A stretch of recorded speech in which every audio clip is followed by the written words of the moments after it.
Hello friends, welcome back to my YouTube channel Java Guru Ravi, and in this video we are going to discuss the intermediate methods in Stream API.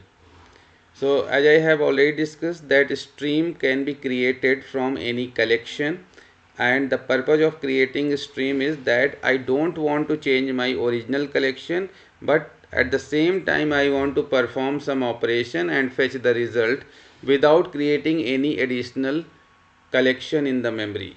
So stream will be created, which is a pipeline data which can be created on demand and which will be consumed or terminated once you will call the terminal operation. So if you see here in this code, I am just going to write a code. The basic template I have created here, I am having one array list of integer type, and in this array list we are having some elements present here. So now what I am going to do here is, in this array list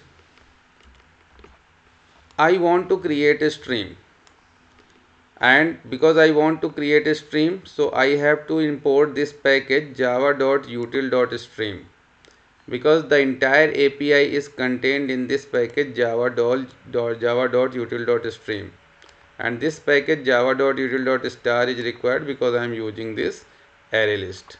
So now my task is, suppose I am asking here that print all the non-duplicate integers of array list in descending order or maybe ascending order,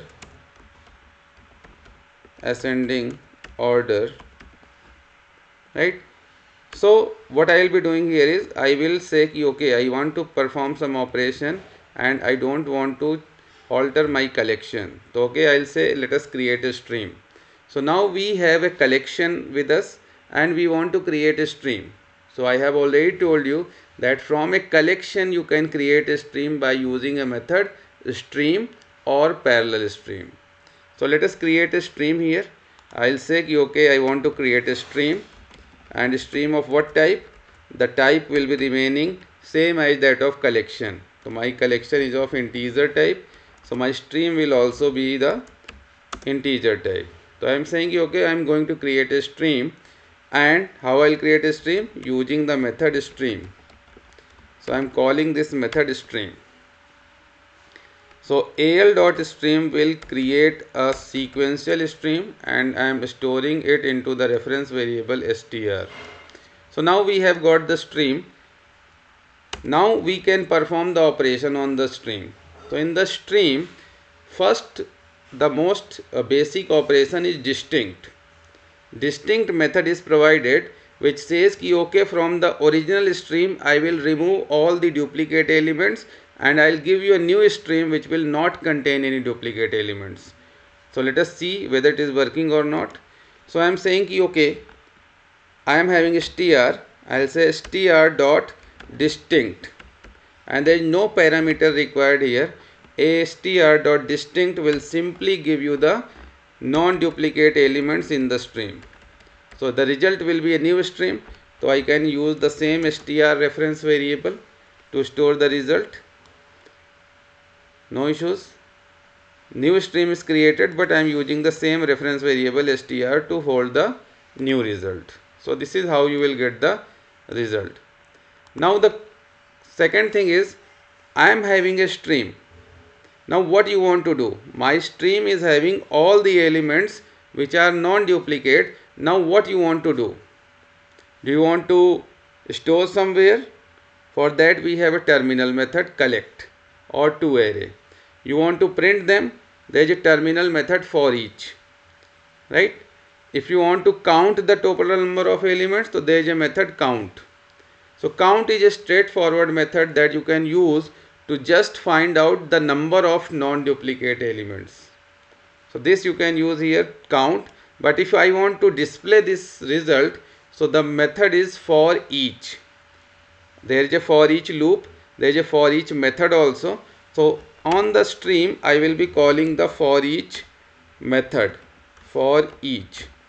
So this for each method is a terminal method, means it will take your original stream, it will process it, but the result will be no other stream. No other stream will be created, because terminal methods, terminal operations says that the original stream will be terminated or lost or consumed, and no further stream will be created.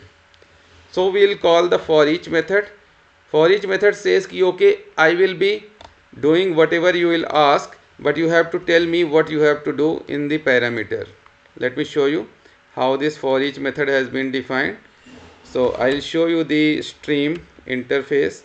So java p java dot util dot stream, and here we have this stream interface. So as soon as I click here, so you will find here a for each method. You can see this for each method says that give me a consumer. I have highlighted here. So for each method says that give me a java.util.function.consumer. Consumer is a functional interface, and the beauty of the functional interface is whenever the functional interface type of object is required, so we can pass lambda. So lambda is very easy. You can say lambda is an anonymous method. So lambda expression can be written only corresponding to a functional interface, and consumer is a functional interface. Let me show you. I want to see consumer. So java p java.util.function and dot consumer. So you can see here this is an interface java.util.function.consumer, and here you have only one method, abstract. There is only one abstract method. That's what I told you. What is functional interface? An interface which is having effectively one abstract method. There is second method also, but there is no abstract keyword here, no static keyword here. It means it is a default method. If abstract is there, it means abstract method. If static is written over there, it means it is static method. If neither abstract nor static, it means it is default method. So effectively this interface consumer is having only one abstract method, that is accept. So when you have to write the lambda, so you have to only concentrate on two things. What is the input parameter and what is the return type? Because when you have to write a lambda, so lambda is having three parts. First one is arrow operator. On the left hand side you have input parameters, and on the right side you have the body of the method. So I have to write the lambda corresponding to consumer, and consumer says that one input, no output. So same thing we have to implement in the form of a lambda. So I'll write here for each method one input. Let's say I'm saying ki okay, my input is A. So what is the output? No output, means void. So what you want to do with A? You have to consume it. So what I want to do here is A is some element, A is some object. I want to print it, because print method's return type is void, so I can use it here. So I'll say okay, let us call the println method, and println will print A. I hope you understood this. If you have not, so we can discuss the lambda expressions in a separate video. Just comment here, I'll just prepare a new video regarding the lambda expressions. So I have written this lambda. What you can understand from here, this is input parameter and this corresponds to this output, means this is the body. So if A is the input, you will get one by one object from the stream and it will simply print it. But it should not be a returned value, because consumer's return type is void. Consumer is having accept method which returns void. So here you cannot have anything which is returning some value. So println is not returning any value. So this is perfect implementation of the lambda here. So let us see the result now. So now my result should be displaying a stream objects which are non-duplicate. We have not performed the sorting here. So let us compile this. I saved this. Now we'll compile it. Java C stream demo.java. Compiled, I run it, Java stream demo, and executed. you will find all the non-duplicate elements 1 2 5 8 1 2 5 8. But if you see here 2 5 are there, so 1 5 is removed, and sorry 3 5 are there, so all the 2 5s are removed. If I put 1 2 also here, so now there are two duplicate elements, one is 2 and other is 5. So now the result should show me 8 5 2 and 1. So we'll get the result 8 5 2 1 now. Compiled, executed, 8 5 2 1. If I keep one more duplicate element, let's say one more 5, so now you will get result 8 5 and 2. 8 5 and 2, you can see here compiled, and you are getting 8 5 and 2.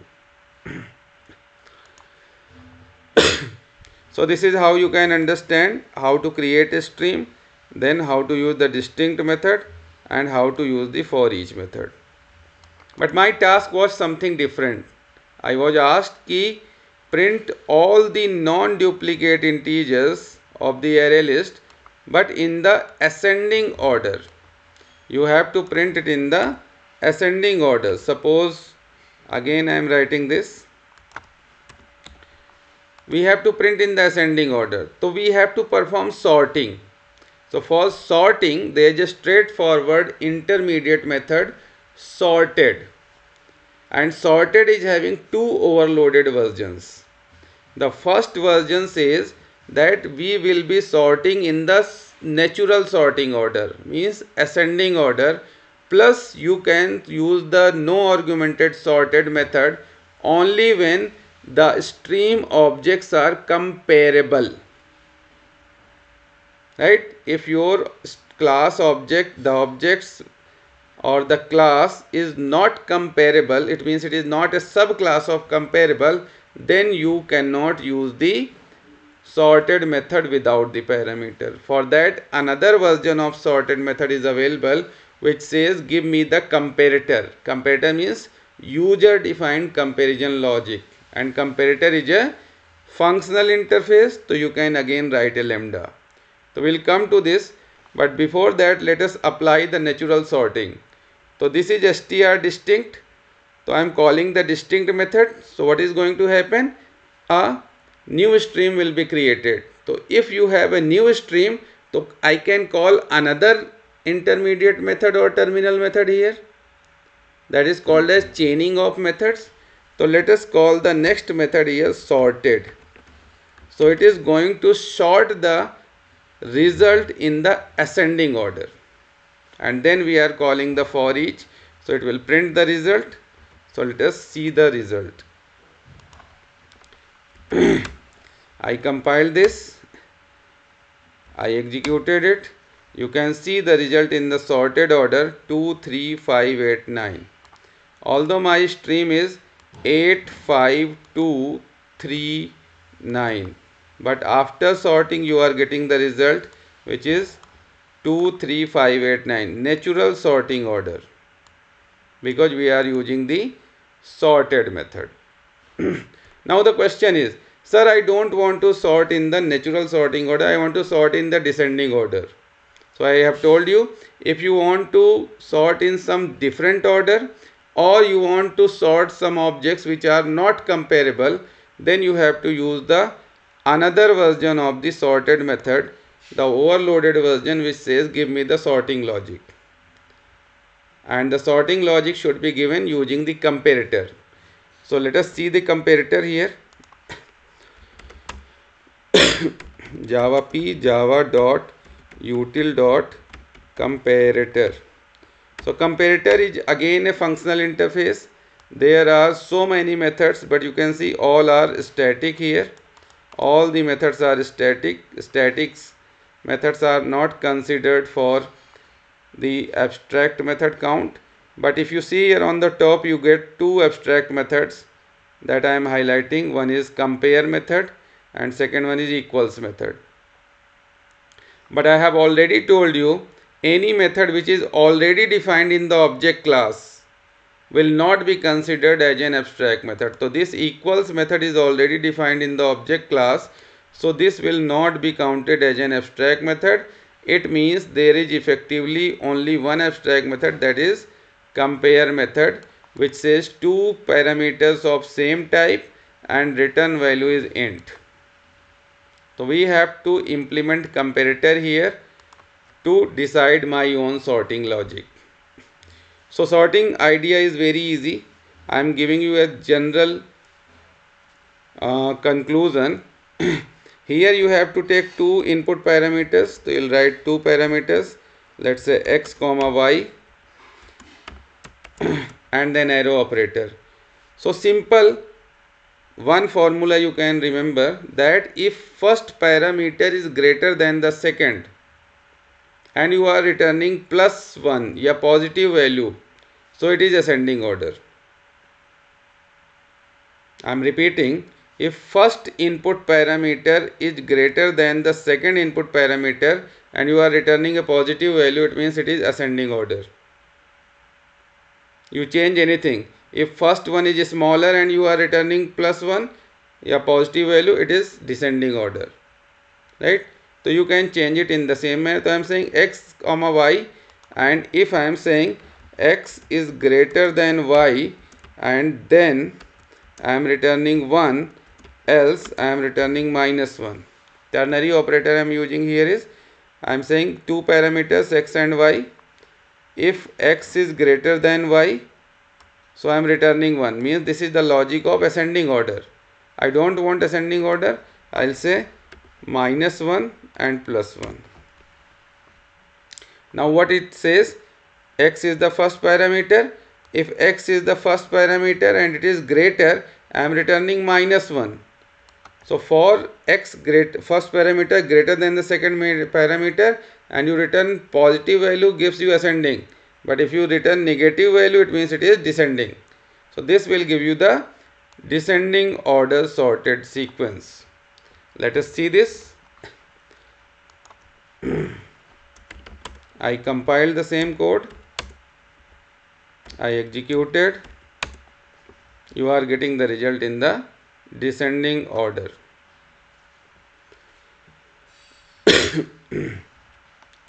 So this is your sorted method. I am again repeating, writing the comparator is very easy. You have to take two parameters.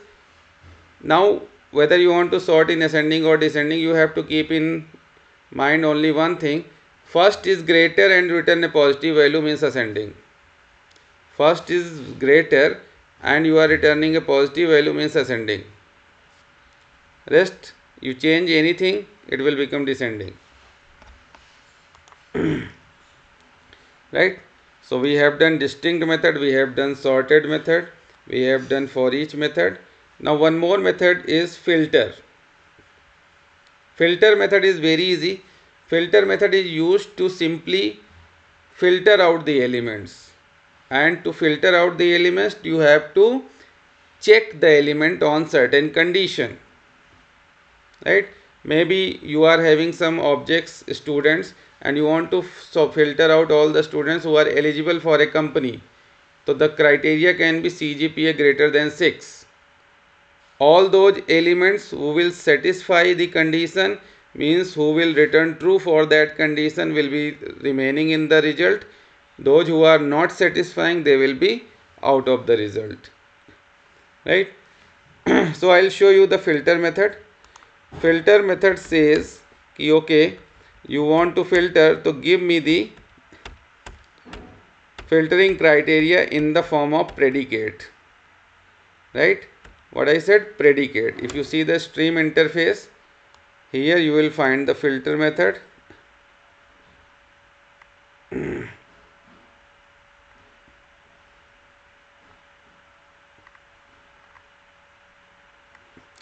So here it is, filter method. I am highlighting it. If you see here, it is asking the parameters java.util.function.predicate. So you have to pass predicate. Like in the sorted, we pass the comparator. In case of for each, we pass the consumer. In the same way, in the